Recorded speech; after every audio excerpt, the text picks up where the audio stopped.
سب کی سلامتی ہو۔ میرا آج کا حوالہ ہے یوحنا رسول کی انجیل، اس کا پہلا باب، اس کی 15 سے 18 آیات۔ ان آیات میں ہم دیکھتے ہیں کہ یوحنا اصطباغی خداوند یسوع مسیح کے بارے میں گواہی دیتے ہیں اور کہتے ہیں کہ یہ وہی ہے جس کا میں نے ذکر کیا کہ جو میرے بعد آتا ہے وہ مجھ سے مقدم ٹھہرا۔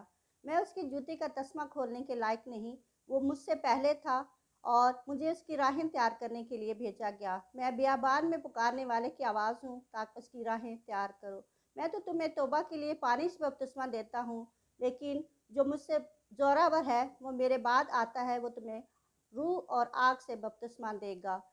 ہم نے اس کے فضل میں سے پایا، یعنی فضل پر فضل، اور خداوند یسوع مسیح ہی ساری فضل، ساری معموری، ساری قدرت کا وسیلہ ہے۔ اس کے وسیلے کے بغیر کوئی باپ کے پاس نہیں جا سکتا۔ شریعت تو موسیٰ کے ذریعے ہم تک پہنچی، لیکن فضل اور سچائی خداوند یسوع مسیح کے ذریعے ہم تک پہنچی۔ اور سچائی یہ ہے کہ خداوند یسوع مسیح خدا کا اکلوتا بیٹا ہے۔ یوحنا کی رسول کی انجیل 3 باب اس کی 16 آیت میں لکھا ہے کہ خدا نے دنیا سے اتنی محبت رکھی کہ اپنا اکلوتا بیٹا بخش دیا تاکہ جو کوئی اس پر ایمان لائے ہلاک نہ ہو بلکہ ہمیشہ کی زندگی پائے۔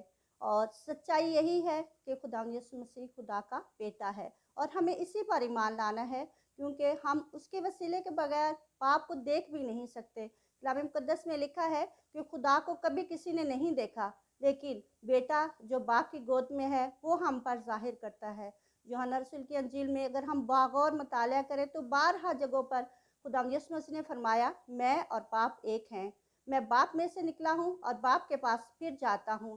تم نے مجھے دیکھا ہے اور باپ کو بھی دیکھا ہے۔ بعض ایک جگہ پہ فرمایا کہ تم اگر مجھے جانتے تو باپ کو بھی جانتے۔ پھر اپنے رسولوں کو مخاطب کرتے ہوئے خداوند یسوع مسیح نے فرمایا کہ تم نے اب خدا کو دیکھا ہے اور جانتے ہو، کیونکہ تم نے مجھے دیکھ لیا ہے اور مجھ پر ایمان لائے ہو کہ میں اور باپ ایک ہیں۔ اگر یوحنا کے رسول کی انجیل کو ہم باغور دیکھیں، مطالعہ کریں تو اس میں خداوند یسوع مسیح کی الوہیت کو بیان کیا گیا ہے۔ خداوند یسوع مسیح نے فرمایا راہ، حق اور زندگی میں ہوں، دروازہ میں ہوں، زندگی کی روٹی میں ہوں، جو کوئی مجھے کھائے گا وہ مر جائے پھر بھی ابد تک زندہ رہے گا۔ بھیڑوں کا دروازہ میں ہوں، اچھا چرواہا میں ہوں، نیک چوپان میں ہوں، قیامت اور زندگی میں ہوں۔ وہ کوئی مر جائے تو بھی مجھ پر جو ایمان لائے گا ہمیشہ جیتا رہے گا۔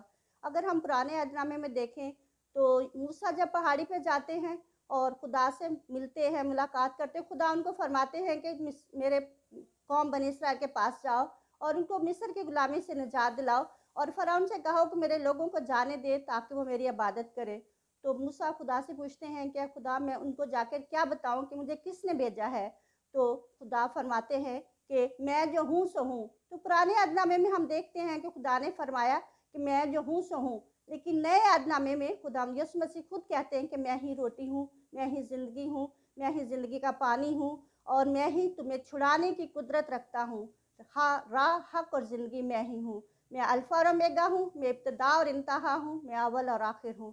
میں دنیا کے ابد تک ہر روز تمہارے ساتھ ہوں۔ میں نے تمہیں اپنا خون دے کر خرید لیا ہے، اب تم میرے خون خریدے ہو اور تم اپنے نہیں بلکہ میرے ہو۔ جب ہم خداوند کے ہیں تو ہمیں چاہیے کہ ہم اپنے خداوند کو اپنے دل و جان سے قبول کریں، اس کے نام کا اقرار کریں اور ایمان لائیں کہ خداوند یسوع مسیح ہی خدا کا بیٹا ہے اور وہی ہمارا نجات دہندہ ہے اور وہی ہمیں نجات دے سکتا ہے۔ اس کے وسیلے کے بغیر ہم کچھ بھی نہیں ہیں۔ اگر ہم ایمان لائیں گے تو ہم اس کے ساتھ اس کے جلال میں بھی شریک ہوں گے اور وہ ہمیں ہمیشہ کی زندگی بھی دے گا۔